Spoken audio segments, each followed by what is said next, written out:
Hello, everybody. My name is Lauren, and today on Chicago Reacts, we are going to be reacting to every single Warhammer faction explained part 1, but not all of part 1. We're going to be breaking this one into several parts on its own, so I hope you are ready for that.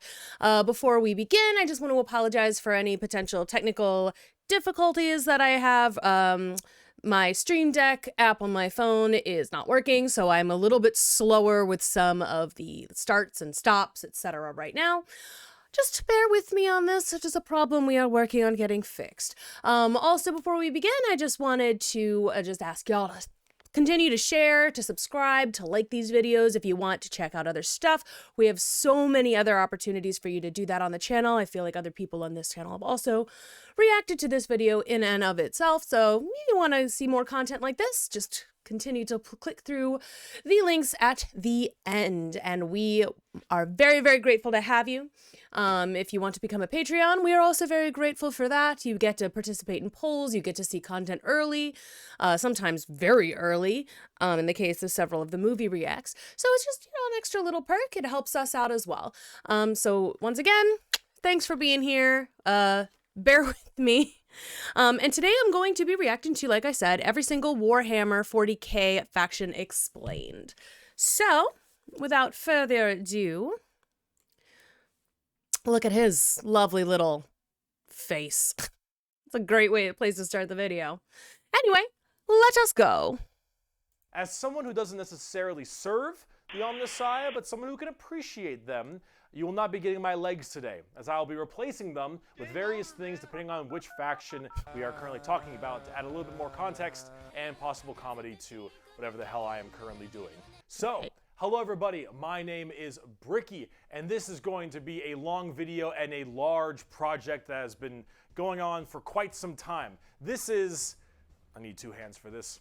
This is every single Warhammer 40k race in kind of a nutshell, explained, a little bit of explanation, a little bit of lore, a little bit of talking about the tabletop, mostly lore, what they're all about, and also a little bit of background for those of you who just have no clue what Warhammer 40,000 is. Now you see, Warhammer and Warhammer 40,000 is a universe people hear plenty of, but don't know a whole lot about. They see, oh, there's these dudes in big power armor with chainsaw swords, and they got these big old green orcs, and there's some bugs over there, and everyone calls these guys weebs. And then there's these spiky bitches over here, and I don't get it. I don't understand. Where do I start? Well, this video is particularly for you, or for those of you who have a little bit of knowledge, but you're kind of curious about each of the different races and factions in Warhammer. So overall, the Warhammer universe is vast when it comes to lore and background, and each different faction is so different with the things that they believe in, and some are human, some are transhuman, like where they all have all these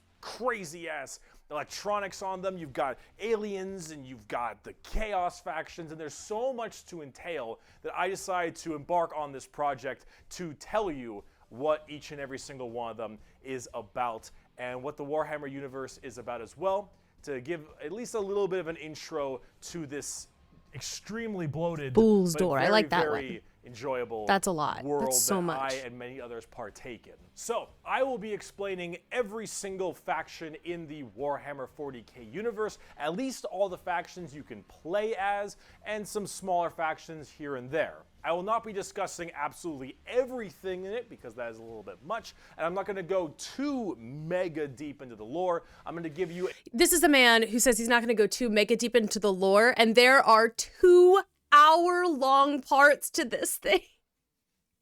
Oh my god, that's crazy. And that's not too deep? That's a nutshell?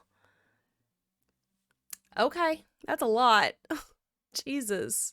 A pretty solid overview of each of the different factions and have you learn a little bit about them, and we'll discuss a little bit of the tabletop as well. I didn't know there was a tabletop about that. But for this episode entirely, we are discussing the Imperium of Man, because that takes up a fat chunk of Warhammer lore. Oh, boo-hoo.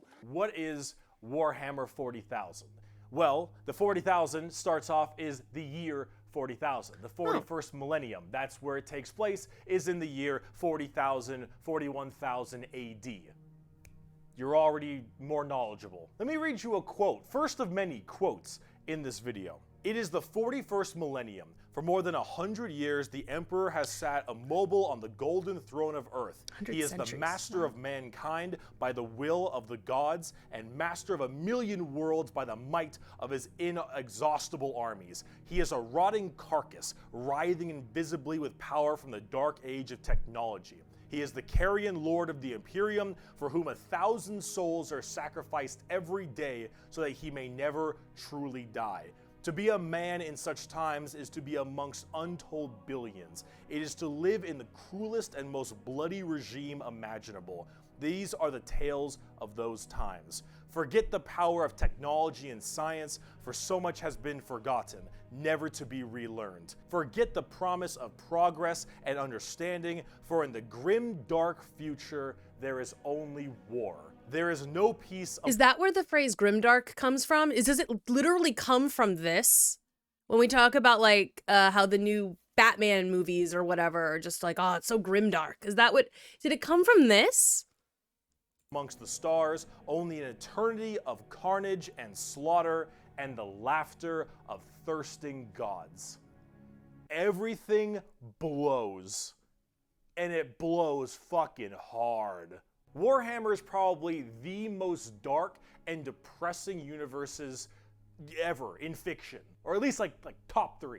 Everything is so absurdly horrible, destructive, or overpowered that it all kind of ends up canceling itself out. It's like Dota. War rages across the galaxy. Interstellar travel is only possible due to sacrificing 1,000 souls a day to a rotting carcass of a man who you believe to be your god. Demonic gods and just demons tear open the fabric of reality on a whim. Other Xenos or even other humans end up killing each other in untold billions across the galaxy. It is a time of unending war, slaughter, and a bloodbath amongst everybody. Are there any civilians in this world? Unrecoverable and are completely destroyed on a whim. Everything sucks, but that's like the charm of it. See, everything in Warhammer is evil, but being evil is kind of fun. Like, humanity in its own right is a xenophobic, prejudice, and religious zealot group that kill each other just as much as they kill all of their enemies. And they're like mid to high tier evil on the evil scale of Warhammer. Nobody is good. No matter who you are, everyone is some flavor, some color of evil. Whoever you pick, you are going to be the bad guy. But that's the fun of it, because being the bad guy is badass. It's also more fun. Like, if you get a chance to, if you're a performer, if you get the chance to play the bad guy, you always choose the bad guy. It's so much fun. It's way more fun than playing the hero in pretty much anything. It's like you get to have a lot more fun with it, which is, I know that's the point. Like, that's why you do performance. That's why you do theaters. You want to have fun. So then, like, you get to play the bad guy. My favorite role I ever played was the Wicked Witch of the West. Like, that was so much fun. Like, you just get to just ham it up. So he's not wrong. Like, I do see the charm in like a game like this, playing the bad guy, or something like in D&D, not necessarily always playing the evil character, but definitely like on the scale of chaos. Because it's just, you get to screw shit up sometimes and then see what happens. It is a little bit more fun.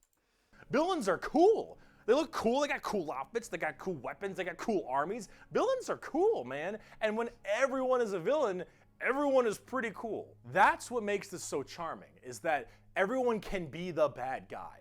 So let's start off talking about the main bad guy, quote unquote, the Imperium of Man. Hair, whack.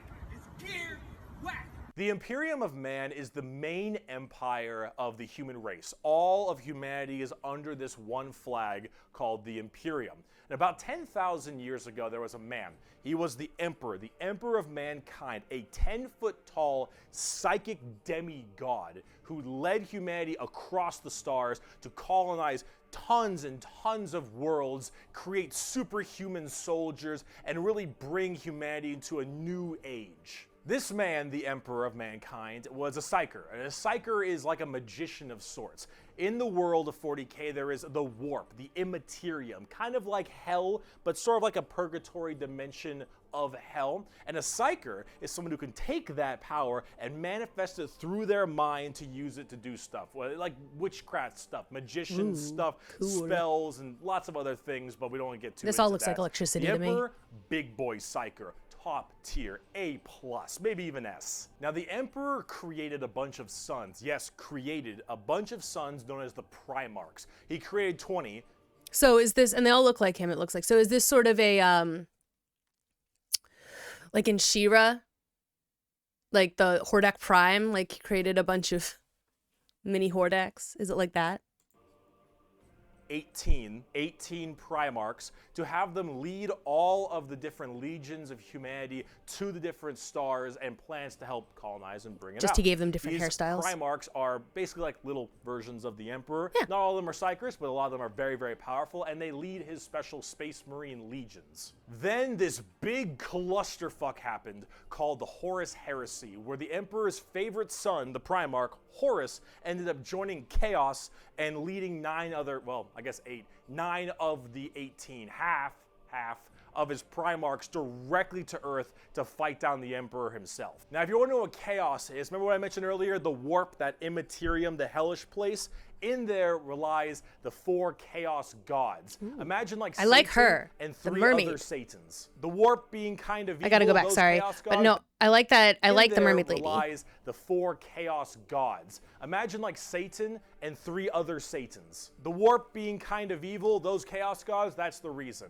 And so those Chaos gods manipulated Horus, and then Horus helped manipulate all 8 other Primarchs to lead this giant coup directly on the Emperor on Earth. And they fucked up shit. After this huge civil war, Horus died, but not before brutally wounding the Emperor, and right at the end of his life, they put the Emperor on this large golden throne on Earth, in which he is now alive, just barely, but slowly rotting away, powering something called the Astronomicon, so long as he stays alive, and is fed 1,000 people a day. The Astronomicon is like the North Star. If you want to do interstellar travel in 40k, you need to pass through that demonic warp I mentioned earlier. But how do you know where you're going? Well, the Emperor is there putting a nice little navigator right there. He helps navigate you to know where you're going. If you want to go from Earth to some crazy solar system across the way,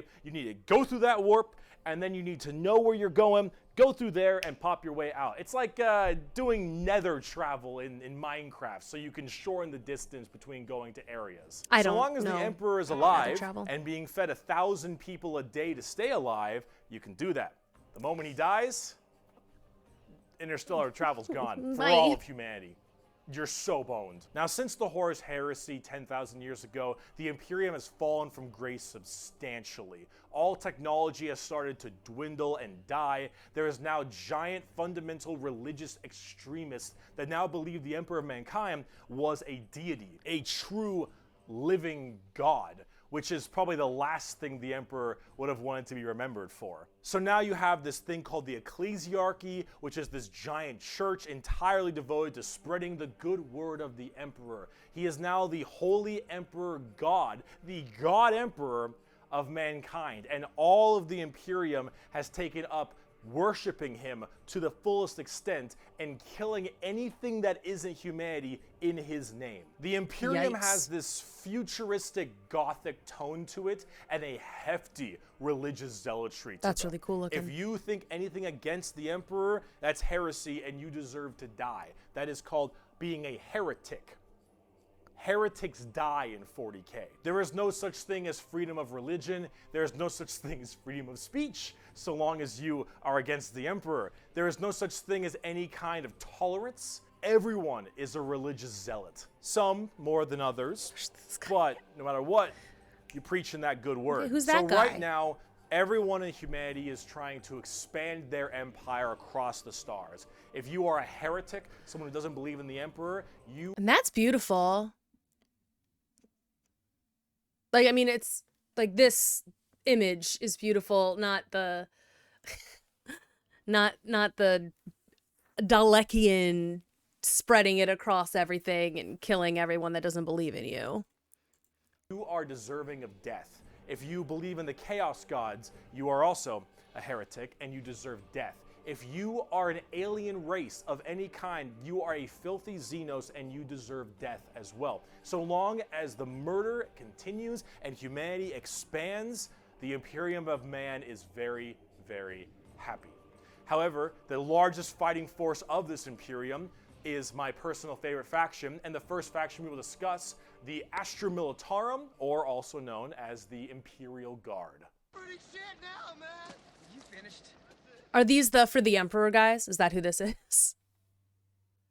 Man, game over, man. The Imperial Guard is the main fighting force of the Imperium, and in a world of horrifying creatures, galactic monstrosities, the literal demons themselves breaking through the fabric of time to kill you, the Imperial Guard are untold billions of regular men and women wearing modern day like flak armor with a laser rifle. This is the humble las gun, the main weapon of the Imperial Guard. It fires superheated plasma lasers at an extremely fast fire rate. It is reliable, never jams. It can blow off limbs, giant holes in concrete. It is overall an extremely devastating weapon in modern day. It is one of the weakest in the 40k universe. Yeah, a laser rifle that never jams, it could blow off limbs, one of the weakest weapons. That's the world we're in right now. But who cares? Because the Imperial Guard has, in each battle, 500,000 of these men and women. 30,000 large armored tanks, 10,000 artillery batteries. The Imperial Guard wins through sheer numbers and firepower. They kind of have this World War I, World War II style aesthetic with legions of guardsmen as well as high company commanders and generals on the field along with them, and multiple kinds of troops. A normal Imperial Guard battle starts off with artillery, long lines of artillery, cracking the crust of the planet underneath the enemy's feet. And as this barrage continues, hundreds of thousands of guardsmen, a sea of guardsmen surges forward, firing and charging at everything possible while the planet rumbles as tanks roll up behind them. Gunships. So kind of like how Russia would always send in the serfs, you know, like just overwhelming by sheer numbers. Who cares how many people die? The numbers will get you, wins in the end. Block out the sun, and tanks block out the dirt with the steps and hoofprints of millions of guardsmen. It is through numbers and sheer sundering firepower. They are the first and last line of defense for the Imperium and make up a huge bulk of the battles. The Imperial Guard is also made up of... And I was talking of, obviously, just real quick, historically, because I don't know how they do it now, but historically, like that's why Russia had such high levels of casualties in like World War II, because Stalin, just following the steps before him of like all of the czars, just sent in a whole flood of people. And, you know, it works, it wins, but it also kills all your people. Tons of different kinds of regiments. The Catachin jungle fighters live in a death world that's more hospitable than almost any firefight they'll ever get into. So they just have this steroid-looking, giant knife, Rambo Predator-looking sons of bitches where nothing is anywhere near as scary as a simple night on their home planet. You have the Valhallan Winter Soldiers who haven't felt their toes in 300 years, the Mordian Iron Guard who are more interested in making their shoes shine than actually fighting a battle, and then of course the big one, the Cadians from Cadia. The biggest export of guardsmen in the entirety of the Imperium. You will fire your first gun at 5. You will disassemble and reassemble it at 10. You will have pounding artillery drills day in and day out at 15. And you'll fight your first swarm lord at 16. And if you mention Cadia, you will burst into an unrelenting amount of tears and sadness like I do daily. To quote, "I have at my command an entire battle group of the Imperial Guard, 50 regiments, including specialized drop troops, stealthers, mechanized formations, armored companies, combat engineers, and mobile artillery. Over 500,000 fighting men and 30,000 tanks and artillery pieces are mine to command. Emperor, show mercy to the fool that stands against me, for I shall not. The Imperial Guard are my personal favorite faction in 40k. They're the army I collect the most, the ones I enjoy playing the most, and the one I enjoy in the lore sense a lot. There's something about just a regular man with a laser rifle being told to charge the horrors of this universe and willingly doing so for his god emperor. It's just poetic. They actually represent the main Imperial Guard tactics pretty well. Large amounts of artillery that doesn't require a line of sight, lots of tanks, tons of infantry, drop troops, and gunships. Overall, they're pretty similar to how they sound, though a little bit expensive to collect, unfortunately. And they don't hit a lot. They have a bit of a bad aim, but you don't really care because you're just drowning them in shots. However, if you want more accurate fire and specialization, we can move on to talk about Space Marines. The Angels of Death are up next. Space Marines are genetically engineered super soldiers and superhumans. They're given extra organs, their skin tissue is toughened, their bones are stronger, they're taller than the average person. They're pretty massive people, and these are the specialized super soldiers that carry out a lot of the more specific tasks for the Imperium. And there's tons of legions of them. In fact, there's one per Primarch. Each Primarch, the Emperor's son, as I mentioned before, oversees their legion of Space Marines. The genetic upgrade they get is based on the genes of said Primarch. It's something called a gene seed. That's what brings them up to this like superhuman level. As stated, each Primarch has their own legion. Robot Girly Man has the Ultramarines, Jagatai Khan has the White Scars, Rogel Dorn has the Imperial Fists, Corvus Corax has the Raven Guard, and there's a whole bunch of other side sections that are also extremely interesting and have a little bit more of a twist on the average Space Marines, which we will discuss in a bit. Humorously enough, I don't have a whole lot to say about Space Marines. They're superhumanly fast. In fact, it's been said that nothing that large should move that quick. These men in power armor moving at blazing fast speeds, their reflexes are faster, their skin is tougher. They are overall just extremely powerful soldiers. In fact, where they differ comes down to which Space Marine Legion we're talking about. For instance, the Ultramarines done by Robot Gilliman are the main blue boys, strong in almost every way, the jack of all trades kind of group that are a little bit too strong, and that's a lore problem, but the White Scars by Jagatai Khan are all about speed freaks, go fast. We're talking attack bikes, we're talking land speeders. You want to go in quick, you want to hit them hard, you want them to be swarming around like buzzflies, buzzsaws, with the speed of buzzsaws. Fuck you, Pale King. Salamanders love fire. Fire in the forge, fire in battle. Flamers, melta-guns, multi-meltas. Just so long as something can be burning, that's big. And they're also actually some of the nicest of the Space Marines. A lot of Space Marines have this kind of like holier-than-thou thing because of their genetic strength. However, the Salamanders tend to put human lives above the lives of themselves, which is actually rather rare. They're also all black, but not like just regular black, like 2 a.m. line at a White Castle black. Like they have a charcoal, dark, ashy exterior and blazing red eyes. Apparently something about living on their home planet of Nocturne, which I don't know if that makes much sense, but who cares? This is like fantasy land anyway. I mean, it would make sense for someone who lives on a planet called Nocturne to not have very much color to them. You'd want to blend in, right? Nocturne sounds like a dark place. Overall, Salamanders are actually one of my personal favorite legions because they're just really cool. They're fun to play as because of all their flamer weapons, and they have a nice, like, more heartwarming lore.